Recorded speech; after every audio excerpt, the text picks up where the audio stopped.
Hello. आवो मंदिर में। हाँ हई जन मंदिर बा निके डुमराव से जैसे आगे निकलते हैं नु एगो मंदिर बा। ए जी मंदिर जाता नहीं सुननी हम तन ए ओजे आवो ओजे मिलता नहीं। ठीक बनू।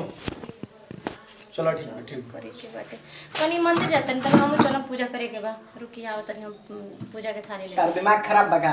अरे पूजा करे काम के करो बा ना। पूजा करे के बा पूजा जाएगा कहीं और करो हमारा संग ना जी। काहे जी काहे हम ना जा सके ना कहां है हाँ, अभी बोली। कुछ तो बड़ू कहां है। हां त बोली का हमरा में घर में कोई को शीशा बा देखलू है ना कहूं शीशा ऐसे देखो दे ई बात बाटे अखिया ऐसे मिला के देखबो नु तो बुझा जी कहां है हमारा ले मत पूछ कहां है। अच्छा मतलब रो लायक नहीं के बस ये ना शर्म तावत ना होई तनियो मनी एकर बाप के मन करला नु कि मारी जाए के होई छे आतना घुसखीस बरला हमरा पागल साला ऐसन लड़की से बियाह करावे के चाहिए ऊपर से साला कुछ दिहलस ना देइयो दी त आदमी पचियो जाई कि ठीक बा चला कुछ मिल गइल ना बोलल लेकिन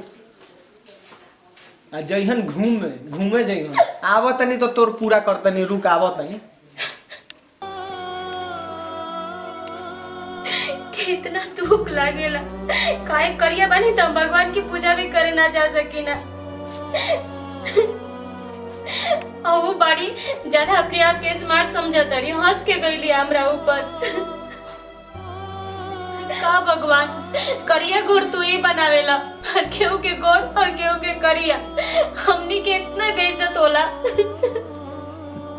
कि हम मंदिर में भी नहीं के जा सकत कहीं भी जानी लोग देख देख हमरा के हंसत रहेला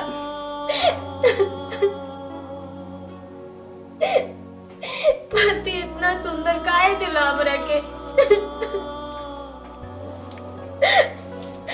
कितना हम दस के तैयार नहीं कि चल तोरा मंदिर जाए पूजा कर कैसे हमरा बुआ के बोल देने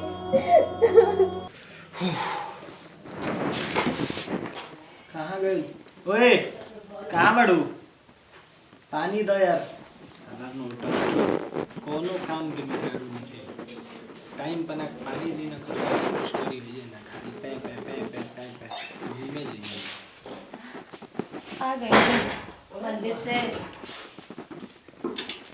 पकड़ी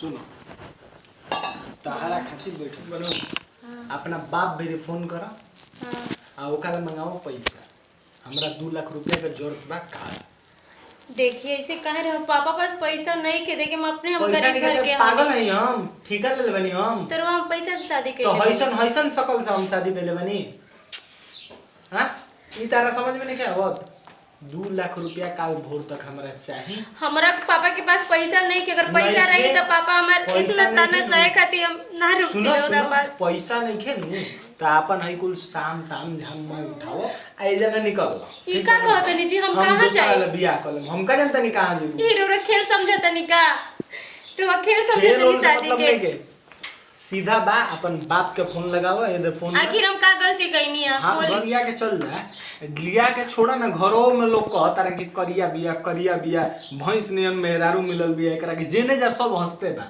हम पागल नहीं हम सब के ताना सुने खातिर बैल बनिए जा तो एक ही शर्त पे ताना सुनम 2 लाख रुपया हमारा चाहिए हमरा जरूर देबा तो ठीक बा कैसन मुसीबत में हमरा के डालत नहीं हम कहां जाए हम बोली हम मतलब कहां जाए हम साफ कह देतनी 2 लाख रुपया चाहिए तार बाप दिहन तो ठीक बा ना दिहन तो अपन बैग पैक करो और निकल ले जाला जहां तारा बुझाए कहां जाए हम रोरे बताई हम का नहीं कहां केनियो जा हमरा अपने कोनो पापा मतलब से पैसा और पापा अपने गरीब बड़ा कर्जा काट के शादी कैलन हम कहां से पापा हमर पैसा वो 2 लाख कहां से दिया रुपया के बात काहे नहीं कि हमरा कोनो मतलब नहीं के तार बाबू गरीब हवन के अमीर हवन कि का करले का ना करले भिखार हवन भीख मांग के देश हमरा कोनो मतलब नहीं के केनियो से लाई के 2 लाख हमरा चाहिए तो चाहिए बात खत्म हमरा के मिली तब ही तारा के रखम ना मिली तो तू अपन निकल आई जहां जाए बजा जाई के केनियो मर जा डूब जा कुछो कर हमरा कोनो मतलब नहीं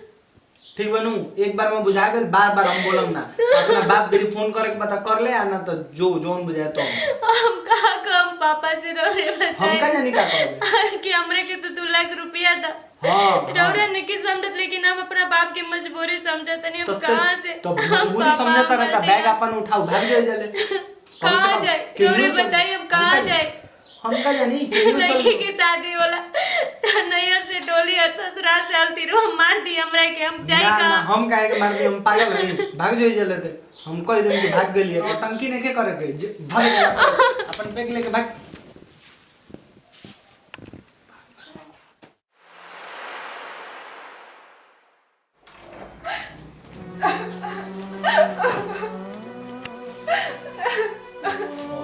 भैया का हो गई का हो गई का हो गई? अरे काहे रोत रे, का भई? इतना दहेज देने के बावजूद तो सब दहेज मांगते रहते।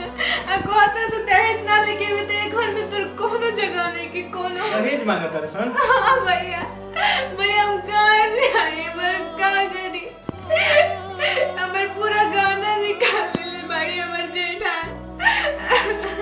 लेकिन मतलब ऐसे काहे का दिक्कत बा? दहेज तो सब तो दियाइले रहे, अब कहां ले लाइन जब तो हमरा भी खुद 1 रुपया नहीं के।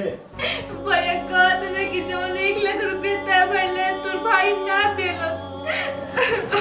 जितना बोलले रहनी उतना हम कसहू जुगाड़ करके जुटा पटा के दइए देल रहनी, अब कहां ले हम पैसा? भैया वो राक्षस हो गए जी ना, हमरा के हमेशा जहाँ से आता तहाँ से मारते ना, सब पीटते ना हम का करी? हम तू तो जानते बड़ू मैं हम ही ये घर में कमाए वाला बानी एगो। मम्मी पापा ओसे ही सब घर में रहेला, सब के हम ही देखतानी मम्मी पापा, फिर हमार मेहरारू भी अब बाल बच्चा हेन तेन भैया के। अब का तो हम का करे भैया, ना जाइए ससुराल, ऐसे तो हमरे का हमेशा मार के मुहा दिया सन का तो जा तोड़ मर जाए। रुको हम फोन करके बात करते हैं। का बात करो भैया, का बात करो, जब पैसे नहीं कुछ ना सुनते ना सर। तो का करी? हमरा तो खुद नहीं के बुझा, पैसा तो हम भी रहिए नहीं कि हम कहां ले पैसा लाके दी। क्या करी? क्या है अपन माइंड में पड़ल तक क्या करी सोचे लगला। और जो घर में लड़की आदमी हो तो क्यों के बेटी बहनिया।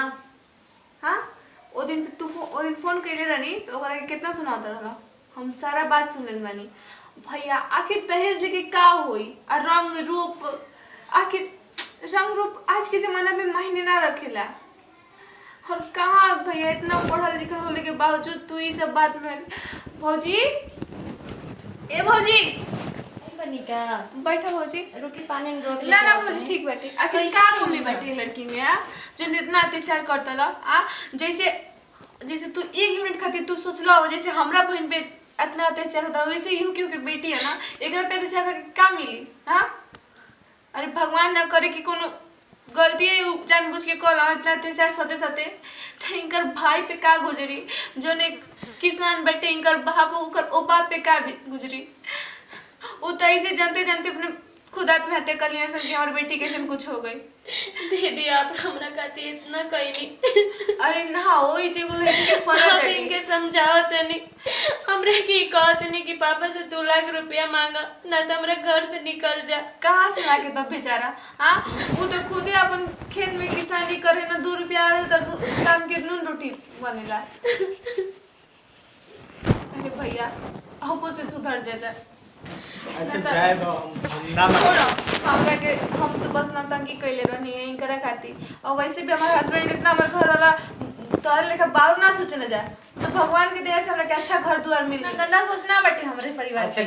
अच्छा गलती हो गई माफ कर दो, अब आगे से हम ध्यान रखम। हमरो पता बा दिमाग डाइवर्ट हो गेल रहे कि लोग अपना उल्टा सीधा हई हौ सब सिखावत रहे, हम बुझाते ना रहे। लोग के लटे लोग केकरा बारे में ना कहेला भैया, केकरा बारे में ना कहेला।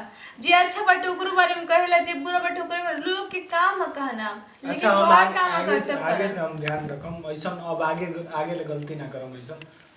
ठीक बाटे भौजी आ जा हम आपके आगे हाथ जोड़ता। अरे भौजी पागल होगा, हम तोहर ननद नहीं तो तोहर तो सबसे पहले तोहर फ्रेंड ही तोहर के शादी में कहले रहनी ना कि हम तोहर ननद से पहले तोहर फ्रेंड है, ठीक ना? कोनो दिखाई दे तो हमरा से तो इतना आप ननद ना हमर बहिन बानी। चलिए